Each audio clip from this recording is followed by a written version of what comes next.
Hi, weight gain ചെയ്യാൻ വേണ്ടിയിട്ട് ഒരു ഫുൾ ഡേ മീൽ പ്ലാൻ ഞാൻ നിങ്ങൾക്ക് ഇപ്പോൾ പറഞ്ഞു തരാം കേട്ടോ. നേരത്തെ നമുക്ക് DM ചെയ്ത് കഴിഞ്ഞാൽ ഞാനത് അയച്ചു തരാമെന്ന് പറഞ്ഞായിരുന്നു. ഒരുപാട് മെസ്സേജസ് വന്ന കാരണം എനിക്കത് എല്ലാവർക്കും മെസ്സേജിന് റിപ്ലൈ കൊടുക്കാൻ പറ്റാത്തൊരവസ്ഥയാണ്. അതുകൊണ്ടാണ് ഞാൻ ഇപ്പോൾ ഇങ്ങനെ ഒരു വീഡിയോ ചെയ്യുന്നത് കേട്ടോ. അപ്പോൾ നമ്മൾ ബ്രേക്ക്ഫാസ്റ്റിന് ഒരു ഇപ്പോൾ ദോശയാണ്, ഇഡ്ഡലിയാണ് എടുക്കുന്നതെന്നുണ്ടെങ്കിൽ, അല്ലെങ്കിൽ ഇടിയപ്പം ഇതുപോലുള്ള സാധനമൊക്കെയാണ് നിങ്ങൾ എടുക്കുന്നതെങ്കിൽ ഒരു 3 എണ്ണം മിനിമം എടുക്കാൻ ശ്രമിക്കുക. പിന്നെ അതിൻ്റെ കൂടെയുള്ള കറി, പിന്നെ 2 ഹോൾ എഗ്ഗും കൂടെ ആഡ് ചെയ്യാൻ ശ്രമിക്കുക കേട്ടോ.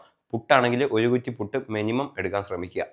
അപ്പോൾ ബ്രേക്ക്ഫാസ്റ്റ് അങ്ങനെ എടുക്കുക. അതിനുശേഷം ലഞ്ചിനകത്തോട്ട് വരുവാണെങ്കിൽ നിങ്ങളൊരു 300 ഗ്രാമോളം റൈസ് കഴിക്കണം. അതിൻ്റെ കൂടെ നിങ്ങളുടെ വീട്ടിൽ ഫിഷ് ആണെങ്കിൽ ഫിഷ്, ചിക്കൻ ആണെങ്കിൽ ചിക്കൻ, അതല്ല പിന്നെ പനീർ, അങ്ങനെ എന്തെങ്കിലുമൊക്കെ ആണെന്നുണ്ടെങ്കിൽ അതൊക്കെ കൂടെ ആഡ് ചെയ്യേണ്ടത് ഒരു 100 to 150 ഗ്രാമോളം ചിക്കൻ ആയാലും ഫിഷ് ആയാലും എല്ലാം ആഡ് ചെയ്യാൻ ശ്രമിക്കുക കേട്ടോ. പിന്നെ വെജീസ്, തോരൻ അങ്ങനെയുള്ള സാധനമൊക്കെ ഒരു 50 ഗ്രാമോളം എടുത്ത് അതിൻ്റെ കൂടെ ആഡ് ചെയ്യാൻ ശ്രമിക്കുക.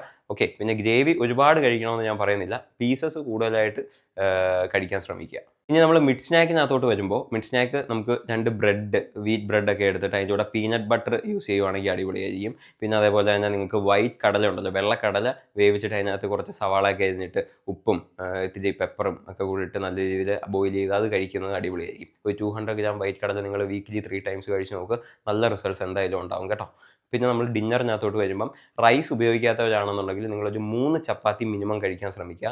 റൈസ് കഴിക്കുന്നവരാണെങ്കിൽ ഒരു 200 ഗ്രാമോളം റൈസ്, പിന്നെ ചിക്കൻ ആണെങ്കിൽ ചിക്കൻ, ഫിഷ് അങ്ങനെ എന്തെങ്കിലുമൊക്കെ ഉണ്ടെങ്കിൽ അതെല്ലാം ആഡ് ചെയ്യുക. പിന്നെ നിങ്ങൾ വെജീസ് അതിൻ്റെ കൂടെ ആഡ് ചെയ്യാൻ ശ്രമിക്കുക കേട്ടോ. സലാഡ് പോലെ ചെറിയ രീതിയിൽ ഒരു വെജീസ് ആഡ് ചെയ്യാൻ ശ്രമിക്കുക. ക്യാരറ്റ്, കുക്കുംബർ ഇങ്ങനെയുള്ള സാധനങ്ങളൊക്കെ, അത് നമ്മുടെ ഫൈബർ കണ്ടൻറ്റ് ബോഡിയിൽ വരും. അതെന്തുകൊണ്ട് നമുക്ക് ഉപകാരമാണ്. ഞാൻ ഇതിനകത്ത് നിങ്ങൾക്ക് ഡീപ് ഫ്രൈഡ് ഐറ്റംസോ അല്ലെന്നുണ്ടെങ്കിൽ നമ്മുടെ ഷുഗർ അങ്ങനെയുള്ള സാധനങ്ങളൊന്നും ഉപയോഗിക്കാൻ ഞാൻ നിർബന്ധിക്കില്ല എന്ന് പറഞ്ഞാൽ ഞാൻ എൻ്റെ ഡയറ്റിൽ ഞാൻ ആഡ് ചെയ്ത് കൊടുക്കാറില്ല. കാരണം ഹെൽത്തി ആയിട്ട് നമുക്ക് വണ്ണം വെക്കുന്നതാണ് എന്തുകൊണ്ടും നല്ലത് കേട്ടോ. പിന്നെ വേറൊരു കാര്യം എന്ന് പറഞ്ഞാൽ ഇത് ബൾക്ക് ചെയ്യാൻ വേണ്ടിയിട്ടുള്ളവർക്കല്ല, നല്ല ലീനായിട്ടുള്ളവർക്ക്, സ്കിന്നി ആയിട്ടിരിക്കുന്നവർക്ക് കുറച്ച് നല്ല രീതിയിൽ മുന്നോട്ട് വരാൻ പറ്റുന്ന തരത്തിലുള്ള ഒരു അടിപൊളി പ്ലാനാണ്. ഇത് കഴിച്ചു കഴിഞ്ഞാൽ നിങ്ങൾ ഭയങ്കരമായിട്ട് ഹെവി വണ്ണം വെച്ചിരിക്കുമെന്ന് ഞാൻ നിർബന്ധം പറയുന്നില്ല. നിങ്ങൾ ട്രൈ ചെയ്ത് നോക്ക്. എന്തായാലും സ്കിന്നി ആയിട്ടുള്ള ഇത് നല്ല രീതിയിൽ ഫോളോ ചെയ്താൽ നിങ്ങൾക്ക് നല്ല റിസൾട്ട് ഉണ്ടായിരിക്കും. അപ്പോൾ ഡയറ്റ് ഫ്രണ്ട്ലി വീഡിയോസിനായിട്ട് നമ്മുടെ അക്കൗണ്ട് ഫോളോ ചെയ്യാൻ മറക്കണ്ട. Stay strong, stay healthy. Bye bye.